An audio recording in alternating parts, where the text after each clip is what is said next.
In Stephen King's 1977 novel The Shining, the specters that haunt the Overlook Hotel and drive its new caretaker to attempt to axe murder his wife and son are primarily related to gangland executions, organized crime, and the occasional upper-crust suicide.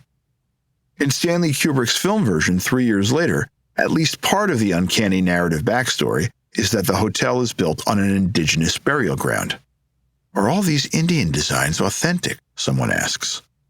The 70s had seen an increasing awareness of the price indigenous peoples had paid for American expansionism, thanks in no small part to the 1970 history Bury My Heart at Wounded Knee by D. Brown, which rode the bestseller lists for a year. A new interest in Native American culture and folklore had woven itself into some of the horror novels and movies near the turn of the decade. Martin Cruz Smith's 1977 novel Nightwing, set on a Hopi reservation and written by a part Pueblo writer, connected a plague of vampire bats with the depredations of capitalist miners on sacred land. It was a contemporary bestseller among Native activists. And the film adaptation of Whitley Strieber's novel Wolfen was particularly and acidly knowing about how white people would credulously inhale Native American legend, here about shapeshifting into animals, in order to cast indigenous peoples as mystical or uncanny. One of the most prominent versions of this trope, Native Americans, albeit sinned against and so in some ways sympathetic, but also capable of monstrous revenge and therefore somehow monstrous, was the idea of the haunted house as sited on an indigenous burial ground. Broached in the Amityville Horror and The Shining, the trope was deepened in the conversation around 1982's Poltergeist, although not, despite the popular and general insistence, in the movie itself, which in fact explicitly states the cemetery the haunted house is on is not indigenous. That said, the power of the belief suggests an awareness of metaphorical currents the movie presents as an outgrowth of rapacious white capitalism.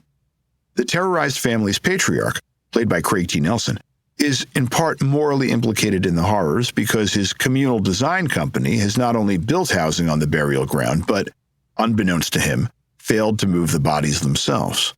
Well, no one complained, his boss says when Nelson realizes, and there is a small, fine moment of horror.